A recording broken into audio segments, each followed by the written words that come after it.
Shalom, shalom, selamat pagi. Jumpa lagi saya dengan Pendeta Abe dalam Coffee Morning. Hari ini kita akan membahas hal yang penting karena ini sangat esensi bagi orang percaya, orang Kristen, bahwa Yesus adalah Tuhan dan Juru Selamat. Namun ada beberapa pandangan yang berbeda sekali memahami Kristus. Nah, untuk itu perlu kita luruskan apa benar Yesus itu dia adalah manusia dan setelah disalib baru dia menjadi Tuhan. Apakah sebelumnya ketika dia jadi manusia dia berhenti menjadi Allah? Sehingga kita perlu membahas ini supaya kita tidak salah memahami Kristus. Bukan Kristus yang lain tapi Kristus yang sejati menurut firman Allah. Kita simak dulu video berikut ini.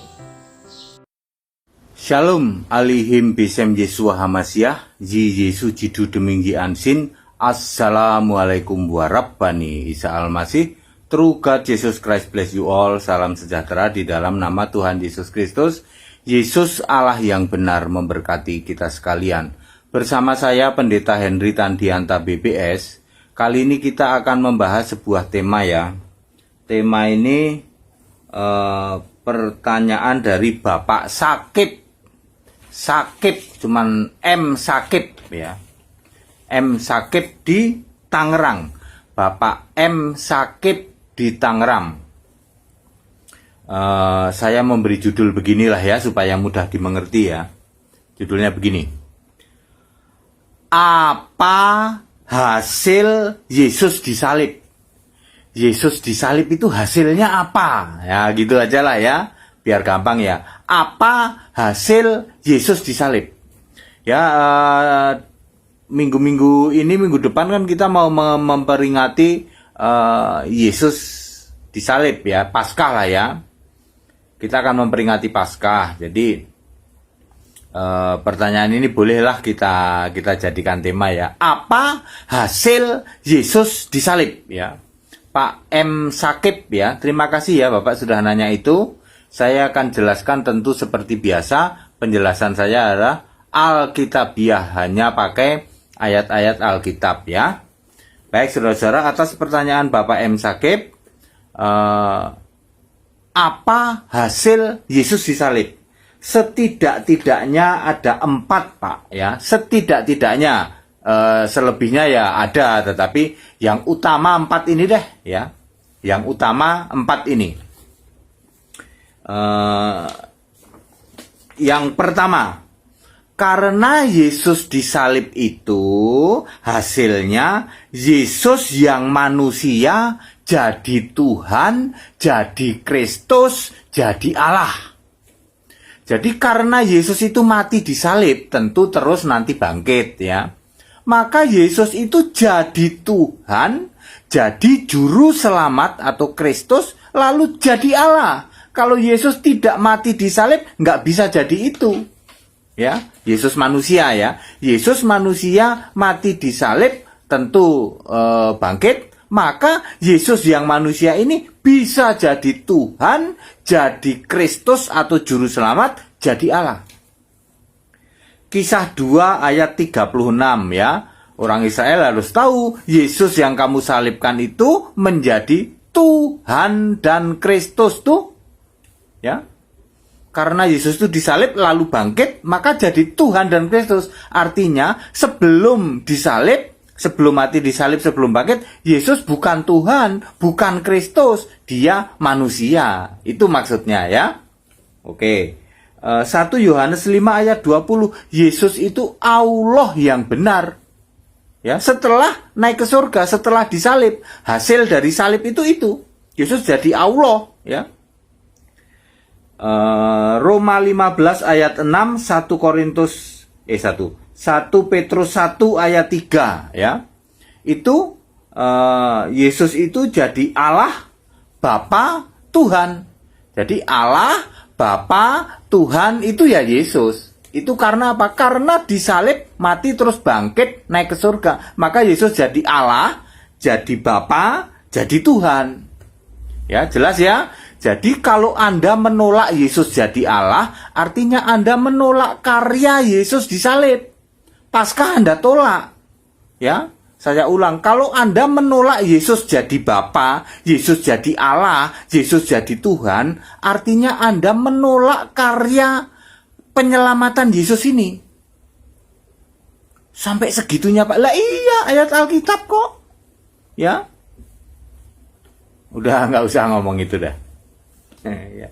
Jadi, Anda introspeksi ya. Anda sekarang menolak nggak Yesus jadi Allah?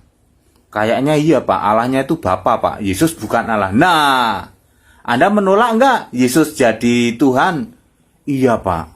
Yesus cuma anak Allah, Pak. Anda menolak nggak Yesus jadi Bapa? Wah, Bapa itu bukan Yesus, Pak. Nah, Anda menolak karya penyelamatan. Ya, mati di salib, Paskah itu Anda tolak. Sampai segitunya ya, Pak. Lah iya. Bukan perkara sepele. Kalau Anda tidak menjadikan Yesus itu Allah, Yesus Tuhan, Yesus itu Bapa, maka Anda menolak karya Yesus. Kristennya sih sepertinya serius. Tapi Anda sebenarnya Anda menolak karya Yesus. Gitu kok ngarep masuk surga. Ngarep.com. Ya. Nomor 1. Haleluya, kita sudah menyaksikan video tadi dan kita boleh menyimak bersama-sama. Nah, saudara-saudara, tentu ini perlu dicerahkan pemahaman kita tentang apa yang dipahami oleh Pak Henry tadi, bahwa dia mengatakan Yesus itu menjadi Tuhan, menjadi Kristus, menjadi Allah, menjadi Bapa ketika dia disalibkan. Kalau dia tidak disalibkan dan bangkit, maka dia tidak menjadi Tuhan dan Kristus, bahkan menjadi Allah dan menjadi Bapa. Nah, saudara-saudara, dan dia mengatakan Yesus sebelumnya tidak menjadi Tuhan dan Kristus dan Allah dan Bapa karena dia belum disalib. Berarti 33 tahun setengah Yesus itu bukan Allah, bukan Bapa, bukan Kristus, bukan Tuhan. Maka 33,5 tahun itu kalau benar apa yang dikatakan Pak Henry tadi, maka 33,5 tahun dunia dan segala isinya tidak punya Allah. Allah tidak ada dalam dunia ini. Karena Allah pernah berhenti seketika 33,5 tahun untuk menjadi Allah. Bahkan tidak ada Allah sama sekali. Karena pemahaman dia, Yesus adalah manusia menjadi Allah. Tetapi Alkitab menjelaskan tidak demikian. Alkitab menjelaskan bahwa Allah lah yang menjadi manusia. Itulah ajaran Alkitab, bukan manusia yang menjadi Allah. Saya tidak percaya kepada manusia yang menjadi Allah. Saya percaya Allah yang menjadi manusia. Tetapi dalam penjelasan yang dia kutip, dan dia berkata bahwa ini sangat Alkitabiah, karena sesuai apa kata Alkitab. Oke, baik, kalau sesuai kata Alkitab, pertanyaan saya sederhana, apakah demikian kata Alkitab? Apakah demikian maksud Alkitab? Sehingga kita jangan lihat kata per kata, hanya mencomot begitu dan kita seenaknya menjelaskan itu, kata itu menurut Alkitab. Tapi kita tidak melihat konteks sebelumnya dan sesudahnya, dan teks itu secara baik. Coba mari kita teliti apa yang disampaikan oleh Pendeta Henry ini. Coba kita lihat di dalam kutipan yang dia gunakan ayat itu adalah Kisah Para Rasul 2 ayat 36. Jadi seluruh kaum Israel harus tahu dengan pasti bahwa Allah telah membuat Yesus yang kamu salibkan itu menjadi Tuhan dan Kristus. Di sini tidak dijelaskan bahwa salib itu yang menjadikan Yesus itu menjadi Tuhan dan Kristus. Tetapi ayat ini sedang menjelaskan kepada kita yang dimaksud dengan Kristus adalah Tuhan. Ya, Yesus adalah Tuhan dan Kristus dijelaskan di sini adalah Dia yang pernah disalib. Bukan karena salib Dia menjadi Kristus dan Tuhan. Tapi Kristus dan Tuhan di sini dijelaskan bahwa Dialah Yesus yang disalib itu. Mengapa penjelasan ini harus ada? dan menjelaskan Kristus dan Tuhan ini adalah yang disalib. Ini menunjukkan bahwa di sana nama Yesus, nama Yesua itu adalah umum. Sehingga pada waktu Petrus berjumpa dengan orang yang sakit, dia berkata, di dalam nama Yesus orang Nazaret. Kenapa katakan orang Nazaret? Untuk menjelaskan Kristus yang dia maksudkan. Dan sekarang dia ingin menjelaskan Kristus yang dimaksudkan ini adalah yang disalib. Bukan karena dia disalib maka dia jadi Kristus dan Tuhan, tidak. Itu ayat tidak menjelaskan demikian. Nah, sehingga Paulus juga dalam memberitakan Injil, dia memberitakan Yesus yang lahir, mati, bangkit dari antara orang mati, itu yang diberitakan. Bukan Yesus yang lain. Mungkin ada Yesus yang namanya sama tetapi narasinya berbeda. Yang diberitakan itu bukan Yesus yang mati dan bangkit dari antara orang mati. Maka Paulus berkata hati-hati karena ada orang yang memberitakan Yesus yang lain dari apa yang kuberitakan. Nah, ini harus kita pahami arti-arti dan istilah yang dipakai. Lalu bagaimana kok yang disalib itu akhirnya Petrus mengatakan supaya dia menjadi Tuhan dan Kristus. Menjadi Tuhan dan Kristus itu bukan berarti bahwa tadi dia tidak menjadi Tuhan, sekarang dia menjadi Tuhan dan Kristus. Bukan begitu. Menjadi Tuhan dan Kristus itu bagi Israel. Jadi Israel harus menjadikan Yesus adalah Tuhan dan Kristus di dalam hati mereka. Mengapa dalam hati mereka? Karena mereka telah menolak Mesias itu. Mereka telah menolak bahkan menyalibkan Kristus itu. Maka sebelum menjelaskan ini, Petrus sedang menjelaskan sebelumnya. Bahwa Daud pernah berkata, duduk di sebelah kananku dan aku akan mengalahkan dan menghancurkan musuh-musuhku. Siapa itu? Itu Kristus yang dia maksudkan. Dialah Kristus itu. Nah, itu sebabnya maka kata-kata yang dipakai oleh Petrus bahwa Israel harus tahu dengan pasti. Jadi tahu dengan pasti yang dimaksudkan oleh Daud adalah Kristus. Itulah harus yang menjadi Tuhan dan Kristus di dalam hati Israel. Bukan berarti ayat ini mengatakan seperti yang dikatakan oleh Pak Henry bahwa yang dimaksud di sini adalah dia menjadi Tuhan dan Kristus, artinya tadi bukan Tuhan, sekarang menjadi Tuhan. Tidak.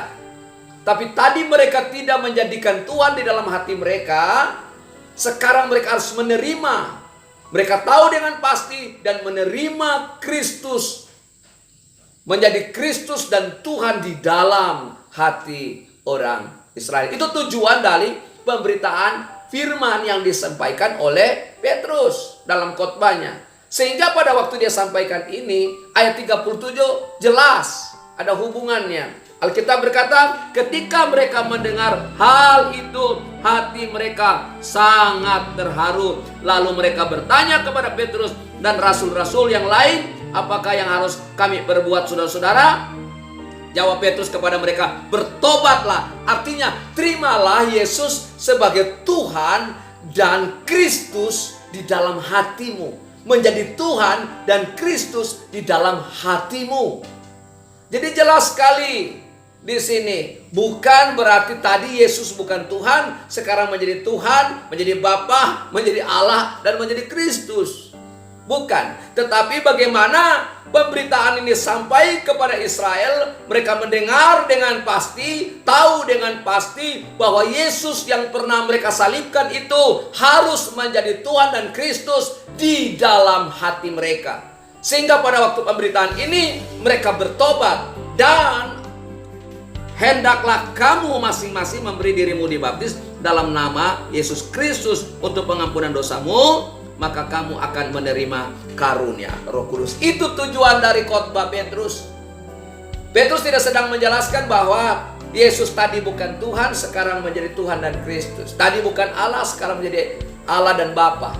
Bukan itu. Tetapi bagaimana Israel tahu pasti bahwa mereka salibkan Kristus itu harus menjadi Tuhan dan Kristus di dalam hati mereka? Saya beri contoh sederhana. Saya tidak menerima Yesus sebagai Tuhan dan Juru Selamat saya. Menjadi Tuhan dan Juru Selamat saya. Itu bukan berarti Yesus tidak jadi Tuhan dan Juru Selamat. Bagi saya dia bukan Juru Selamat. Tapi ketika saya terima, saya menjadikan dia Tuhan dan Juru Selamat.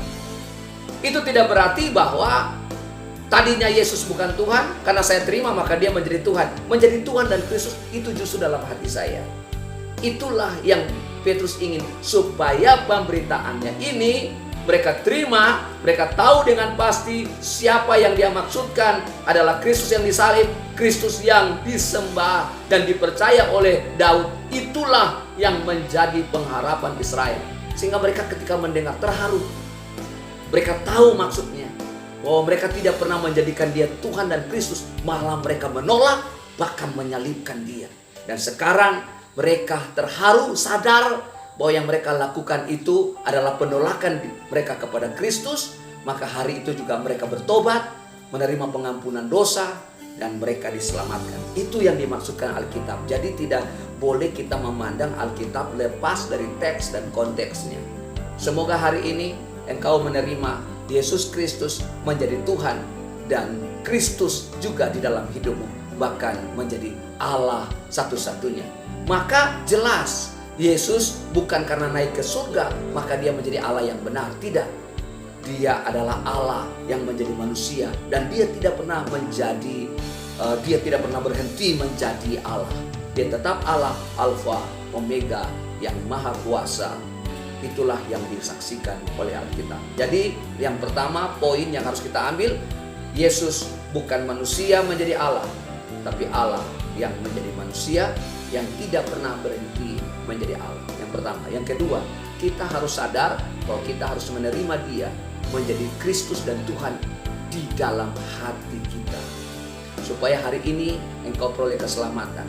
Saya sampaikan kepada saudara hari ini supaya engkau boleh tahu dengan pasti bahwa Yesus Juru Selamat kita. Tuhan Yesus memberkati dan shalom. Dan sebelum kita berpisah, seruput dulu kopinya bersama dengan saya dalam Coffee Morning ini. Tuhan Yesus memberkati kita semua. Wow, luar biasa enaknya. Dan saya ucapkan selamat pagi, shalom.